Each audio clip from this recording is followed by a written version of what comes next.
இப்போ ECR OMR செம்ம connect. Stepstone secret plot near Kovalam ECR. Beach resort plot just 24 lakhsல. Launching offerல plot வாங்குங்க 5 lakhs profit.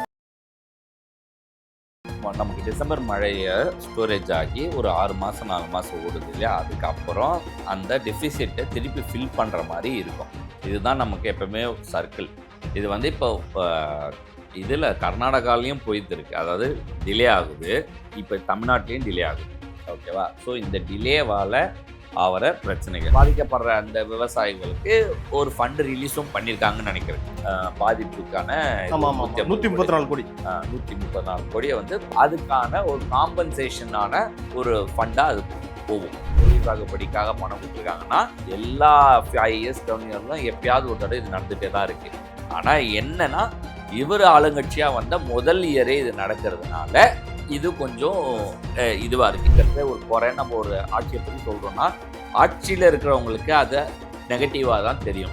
So அப்போ கண்டிப்பாக நம்ம குறை சொல்ல தான் செய்வாங்க, நம்மளை திட்ட தான் செய்வாங்க. இது வந்து அவங்க ஒப்பீனியனாக நம்ம பார்த்துட்டு போயிடணுமே தவிர இதை வந்து நம்ம பெருசுப்படுத்திட்டு பார்க்க முடியாது. சீமான் கட்சியில் அன்றைக்கி விமர்சிக்கிற யாராக இருந்தாலும் கேவலமாக வந்து கமெண்ட் அடிப்பாங்க. அங்கே தொடங்கி இன்னைக்கு வரைக்கும் அது நடக்குது. அதுக்கு முன்னாடி அப்படி இல்லை.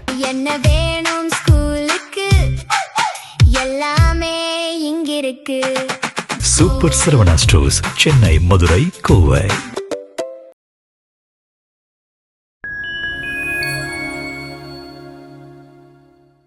நேயர்களுக்கு வணக்கம். இன்றைய சீக்க டாக் நிகழ்ச்சியில் பல்வேறு அரசியல் மற்றும் சமூக நிகழ்வு குறித்து உங்கள் சீக்கவோடு பேசவிருக்கிறோம். வாருங்கள் நிகழ்ச்சிக்குள் செல்லலாம்.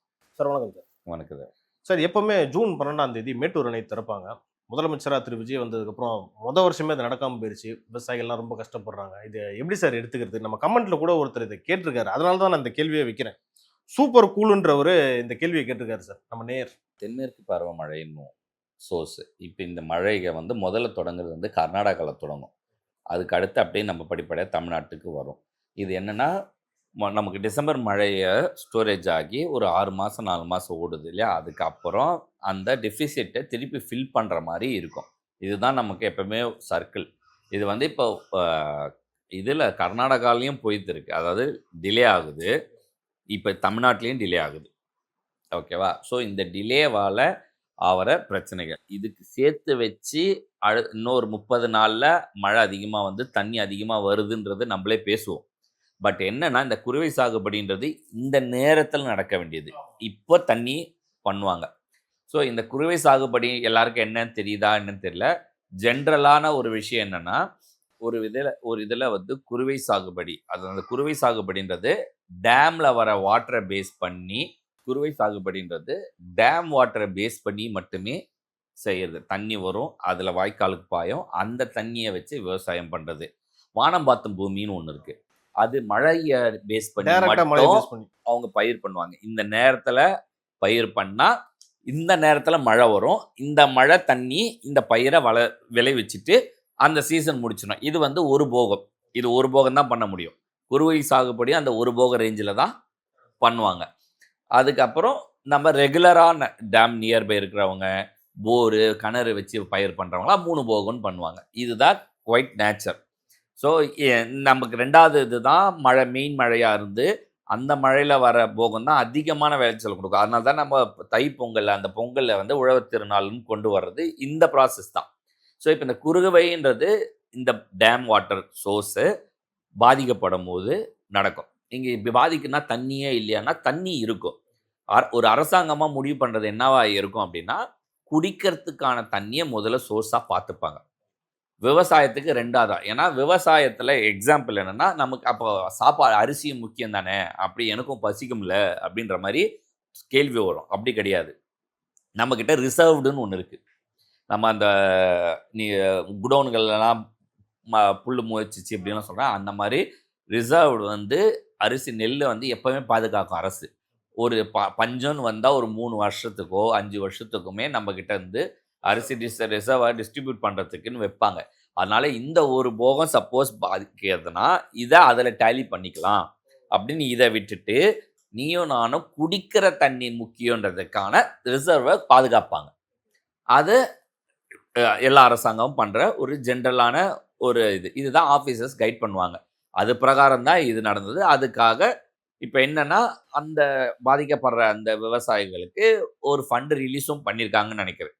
பாதிப்புக்கான இது ஆமா ஆமா 134 கோடி 134 கோடியை வந்து ஏன்னா அவங்க இது வரைக்கும் பண்ணியிருக்கிற இன்வெஸ்ட்மெண்ட்டுன்னு ஒன்று இருக்கும், ரெடி பண்ணி வச்சிருப்பாங்க. அதுக்கான ஒரு காம்பன்சேஷனான ஒரு ஃபண்டாக அது கொடுப்பாங்க. ஸோ இதுதான் நடக்கும். இது இன்னைக்கு தான் நடந்திருக்கா குருவி சாகுபடிக்காக பணம் கொடுத்துருக்காங்கன்னா, எல்லா 5 இயர்ஸ் 10 இயர்லும் எப்பயாவது ஒரு தடவை இது நடந்துகிட்டே தான் இருக்கு. ஆனால் என்னன்னா இவர் ஆளுங்கட்சியா வந்த முதல் இயரே இது நடக்கிறதுனால இது கொஞ்சம் விமர்சனத்துக்கு இதுவா இருக்கு. ஏற்கனவே சயின்டிஸ்ட் இது எல்லினோ ஆண்டுன்னு சொல்லிட்டாங்க. இந்த எல்லினோ ஆண்டுல இந்த இது வறட்சியாகவும் இந்த ஆண்டு எண்டுல வந்து பெரிய வெள்ளங்கள் வர்றதுக்கான வாய்ப்பாவோ பார்க்கப்படுறதுக்கு வாய்ப்பு அதிகம். ஸோ அதை கெஸ் பண்ண முடியலன்றது சொல்றாங்க. நம்மளுக்கு வந்த வரைக்கும் இப்படி. ஸோ இந்த பாதிப்பு நம்ம கொஞ்சம் சிக்கனமாக செயல்படுறது, மற்ற விஷயங்கள்லாம் பாதுகாக்கிறது ரொம்ப முக்கியமா நம்ம பார்த்துக்கணும். அடுத்தபடியா இன்னொரு கேள்வியும் அவர் கேட்டிருக்காரு.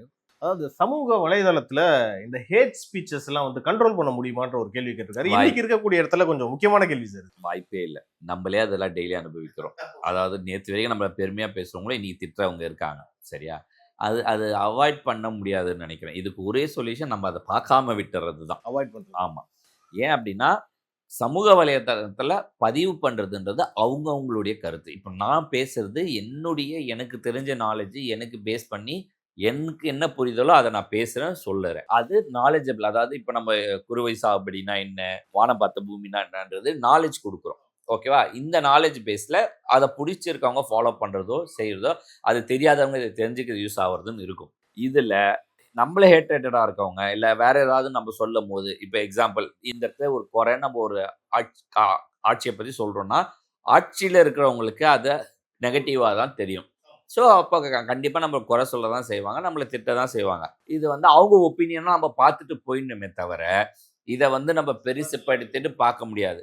என்னன்னா ரொம்ப தரம் தாழ்ந்து பேசுகிற விமர்சனங்கள் இருக்குது. அது வந்து தொடங்கி வச்சது நம்ம அது இப்போ பேச வேணாம், விட்டு அது தேவையில்லைன்னு நினைக்கிறேன். ஓகேவா?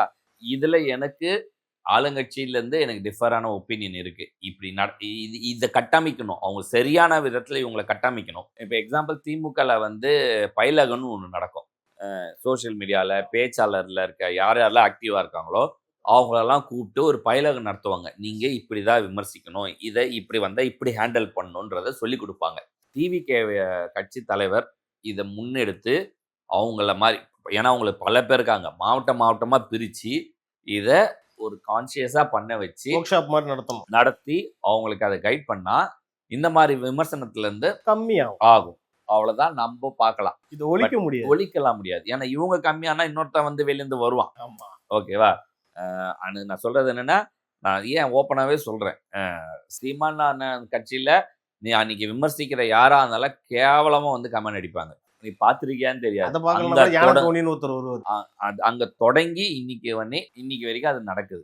அதுக்கு முன்னாடி அப்படி இல்லை. ஓகேவா? இவரை சீமான் அவரை அந்த ஒரு காவல்துறை அதிகாரி வர சொன்னாருன்னு அந்த காவல்துறை அதிகாரி குடும்ப வரைக்கும் பேசிட்டாங்க. புரியுதா? இது வந்து பழைய இன்சிடென்ட்ல தான் இருக்கு. ஸோ இது தவிர்க்க இப்போ என்ன அப்பனுக்கு அப்பா வந்துடுறான்ல, புரியுதா? நம்ம ஒரு 100 பேரை வச்சிருக்கோம், 1000 பேரோட ஒருத்தன் தானே என்ன பண்ண 100 பேர் டம்மி ஆயிடுறான்ல, அவ்வளவுதான். ஸோ நம்ம ஒரு வினையை விதைக்கிறோமோ அதை நம்ம முளைக்குது, அவ்வளவுதான். ஸோ இந்த விஷயத்த தவிர்க்கணும்னா இந்த பயிலகன்றது ரொம்ப முக்கியம். ஸோ இவருக்கு நேருக்கு வந்து நீங்க சொல்ல போறது இதெல்லாம் வந்துச்சுன்னா நீங்க கடந்து போகணும். அந்தந்த கட்சி தலைமை வந்து அவங்க இந்த இருக்கிற இந்த சோஷியல் மீடியா ஆக்டிவிட்டீஸை ஒரு கன்சால்டேட் பண்ணி ஒரு பயிலகம் ஒரு ட்ரைனிங் செஷன் கொடுங்க. இதை இப்படியும் எதிர்கொள்ளலாம். இப்போ அவங்களுக்கு தெரியாது, அவங்களுக்கு தெரிஞ்ச விதத்துல தான் எல்லாத்தையும் எதிர்கொள்வாங்க. இப்போ அவங்க குறைலாம் தெரியல. இப்போ 4 பேர், இப்போ நீயும் நானும் மேடை கேமரான்னு பேசுகிறோம், வெளியில் போனால் வாடா மச்சான் போடா மச்சான்னு பேசுவோம், டேஷ்ன்னு போட்டு திட்டிப்போம், இது குவைட் நேச்சராக பேசுகிறவங்க. அதை அவங்க இயல்பாக இது கொண்டு வராங்க. அதை தவிர்க்கணும். அதை தவிர்க்கிற மாதிரி இது இப்படி பண்ணுங்கன்னு சொல்லி கொடுத்தா பல பேர் மாறுறதுக்கான வாய்ப்பு அதிகம். நம்ம ஏன் இந்த கொண்டாட்டங்கிற பேர்ல வந்து நம்ம இந்த மாலை போடுறது, போஸ்டர் அடிக்கிறது, பாலாபிஷேகம் பண்றதெல்லாம் வைக்கிறீங்க?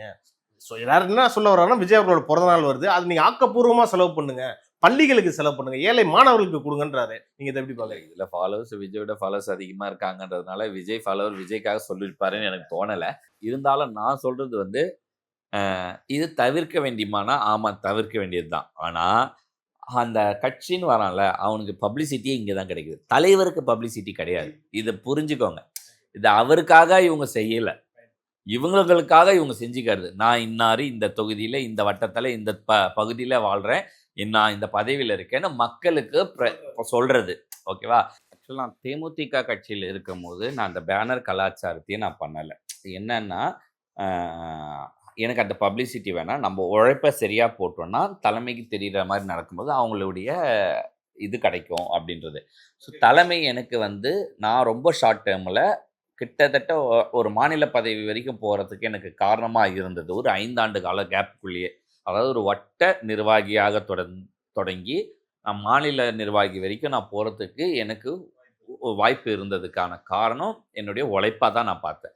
அதே டைமில் நீ எதுவுமே பண்ணலையா அப்படின்னா நான் மாற்றி செயல்பட்டேன். ஏன்னா எல்லாரும் கஷ்டப்பட்டு பண்ணுறவங்க தான் அங்கே இருந்தாங்க. உழைச்சி பணத்தை போடுறேன், அவங்க பேனரில் ஃபேஸ் போடணும்னு பார்த்தாங்க.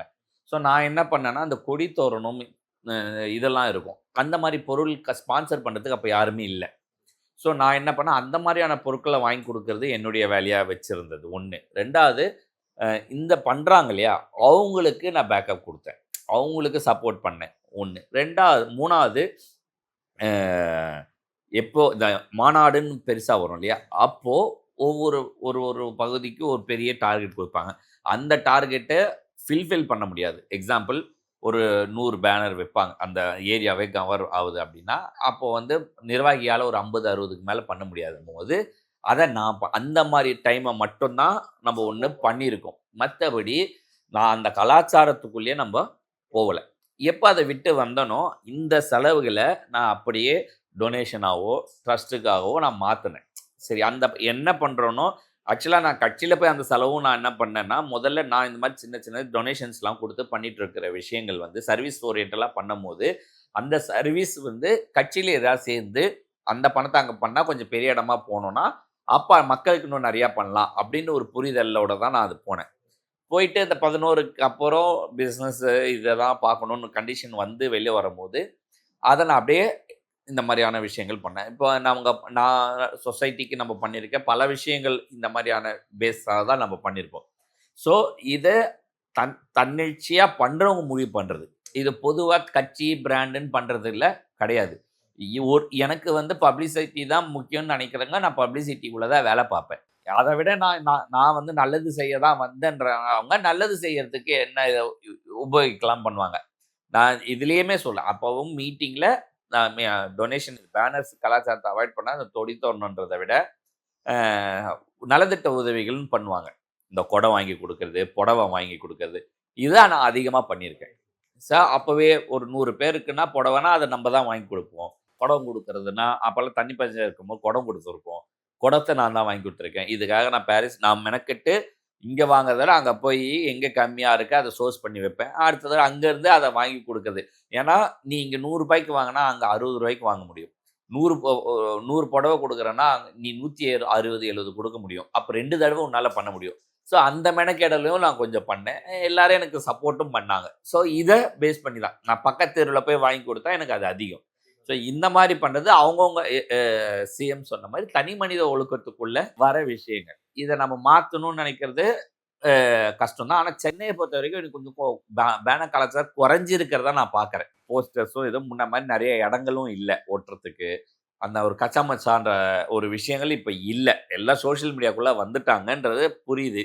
ஆனால் அந்த வரவேற்பு சில விஷயங்களுக்கு இது தவிர்க்க முடியாமல் போகுது. ஓகே, அந்த சமயத்துக்கு மட்டும் வைக்கிறாங்களோ தவிர எல்லாமே தொடர்ந்துலாம் வைக்கிறது இல்லை. ஆமாம், அந்த பணமும் பெரிய செலவு ஆகுது.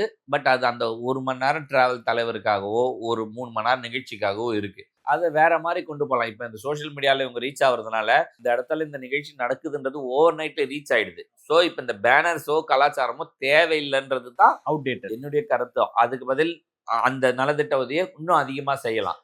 பட் நிர்வாகியா அவன் இடத்துல நீ போய் நின்று பார்த்தா நான் இருக்கேன்றதை காமிக்கிறதுக்கு அந்த வாய்ப்பை தவிர வேற வாய்ப்பு இல்லை. ஓகே சார், நேரத்துக்கும் கருத்துக்கும் நன்றி சார். நன்றி.